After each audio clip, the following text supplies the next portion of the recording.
Anyway, the 300-page Trump-Ukraine impeachment inquiry report finally identifies the argument that Democrats will use to impeach President Trump. It should be no surprise that the document is full of false narratives about the facts of the case and Trump's intentions. Joining us on segment 10, KURV is our next guest. Who said it? Dr. Nathaniel Cogley, who teaches political science at Tarleton State University. Dr. Cogley, thank you so much for joining us. We appreciate it. Okay, tell us more about your story, your opinion piece on the Washington Examiner that says to justify impeachment, Democrats are spinning the law on impoundment. What do you mean? Yeah, I'm doubling down on the Impoundment Control Act in the Washington Examiner. So a few weeks ago, I'd made the case that if a president's going to propose to rescind funds, that has to go through Congress anyway. So he would have needed their permission, and they would have legitimized it, or he would have had to obligate it. Now we see this 300-page report come out of the House Intelligence Committee, and as soon as I got it, it's 300 pages. That's going to take a while to read, but I immediately searched for Impoundment Control Act. How are they using that here? Because we've seen a lot of debate about, the evidence and who talked to who and what was the president's intention, and we've heard no discussion in these hearings about the Impoundment Control Act, which is very relevant to a president holding funds. So once I came up, this is on page 74, 75, 76, kind of that area of the report, and it was very clear that they were kind of misusing Section 683, which is about rescission. They were suggesting that temporary deferrals within the year also need to go through Congress after 45 days, which they don't. Temporary deferrals has no such language. All Congress can do is voice their disapproval. And then there was a total ignoring of Section 686, which says the Comptroller General can send a report that will take the place of a special message, and no attention to Section 687. And this is like relevant language, right? 687, if budget authority is required to be made available for obligation and such budget authority is not made available for obligation, then the Comptroller General can bring a civil lawsuit. So none of this is going on. Not only are they not bringing a civil lawsuit, they're suggesting impeachment. So I'm just trying to highlight this. Law gives us a much more standardized way to process this dispute.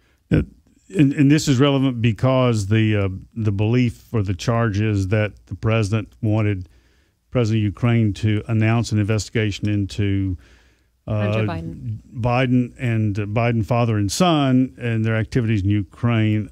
If not, then they weren't going to get the badly needed military. And he held up the movement of that military material from here to over there, right? Well, right. So what I'm trying to say here is one of the key findings in that report, and I think you'll see it in key finding number 4, is that President Trump is in violation of the Impoundment Control Act. And having studied the Impoundment Control Act, and now I'm familiar with every section of it, he is totally not in violation of the Impoundment Control Act. He is exercising the Impoundment Control Act. People right now are saying that he violated the Impoundment Act, but Democrats are saying that. But the truth is, he did not. Absolutely. He's acting under his authority in Section 684 to temporarily defer within the fiscal year. If the Comptroller General feels there's any issue there, that Trump should have sent a special message and didn't, the Comptroller General is supposed to send a report. If they feel like he's supposed to obligate funds and he hasn't, they can bring a civil action through U.S. District Court in D.C. So why didn't they do that, is what you're saying? The law has everything outlined how to handle this dispute, and it's not impeachment, and it's not criminal. And they're trying to spin it into he's violated the law, when in fact the law protects him. The law shows that he has every right to do this, and Congress actually has their upper hand in this dispute if they would just follow their own law that they wrote in 1974. It's so funny how you have Pelosi and Schiff saying that Trump is not above the law, but yet they're the ones that are acting like if they're above the law. I mean, point proven right here. Couldn't one, for the purpose of discussion, couldn't one agree with your point and still continue and say that guy's got to go? Well, because they're charging him on intent. Well, you have Democrats trying to prove his intent was criminal without him doing anything that was criminal. So how do you do that? I mean, someone could say he's got to go, but that doesn't mean he's got to go. I mean, we have one requesting an investigation in Ukraine for things that happened in 2014 to 2016 that looks suspicious. We have a treaty with Ukraine on mutual assistance in legal matters. He's entitled to do that.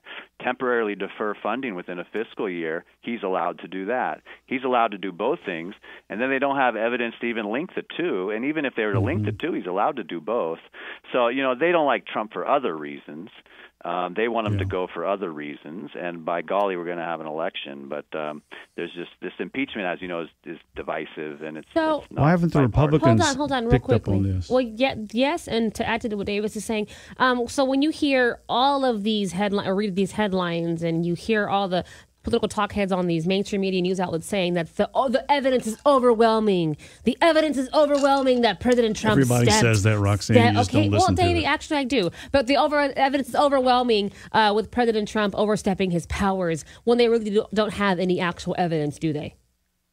For me, it's very underwhelming. They can't even specify a crime, let alone evidence that that crime existed.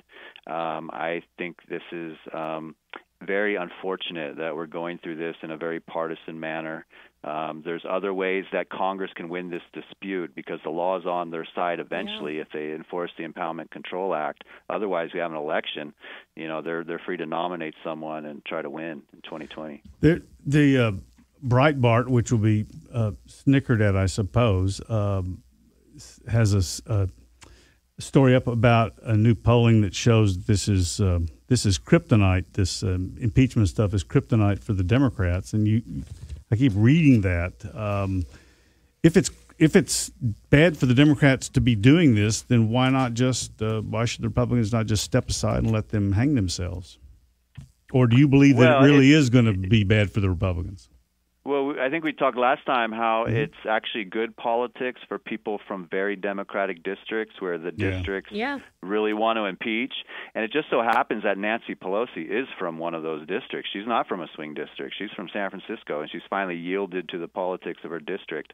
But as we go forward for this vote, there are some Democrats from those moderate districts. They might vote no. Yeah. They might vote no, and in which case they'll be doing what's good for their district. Other Democrats will do what's good for this district.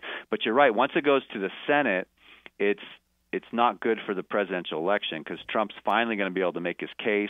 Yeah. He's finally going to be able to bring witnesses that aren't good for the Democratic Party in general. But still, the Democrats in the House who got to vote the way their district wants them to vote will have voted that way. So not all Democrats are the same. There's people in House in certain districts. There's senators. There's a presidential election. And going forward, I think this is in the interest of Pelosi being Speaker. Well, we also talked about it, like you mentioned last week, that Pelosi is she's in an election year for her, and she doesn't have to face off a Republican. She can face another Democrat, and that's kind of scary for her being from San Francisco. Yeah, and we're looking at, she does have some challenges. I started looking into, there's 4 Democrats running against her. They're all, well, at least 2 of them that got traction. They're Bernie Sanders, Democratic Socialists. They're out there. If you think about that district, it could be a Democratic Socialist district very easily. Yeah. And, you know, she's got to make some moves. She can't go into this election being the obstacle to impeachment in that district. Dr. Cogley, we got to go. Thank you so much for joining us. It's just so sad how everything's just political. Talk with you again. Yeah, we'll talk to you soon, Dr. Cogley. Thank you again for joining us. That's Dr. Nathaniel Cogley, who teaches political science at Tarleton State University, our guest on 710 KURV.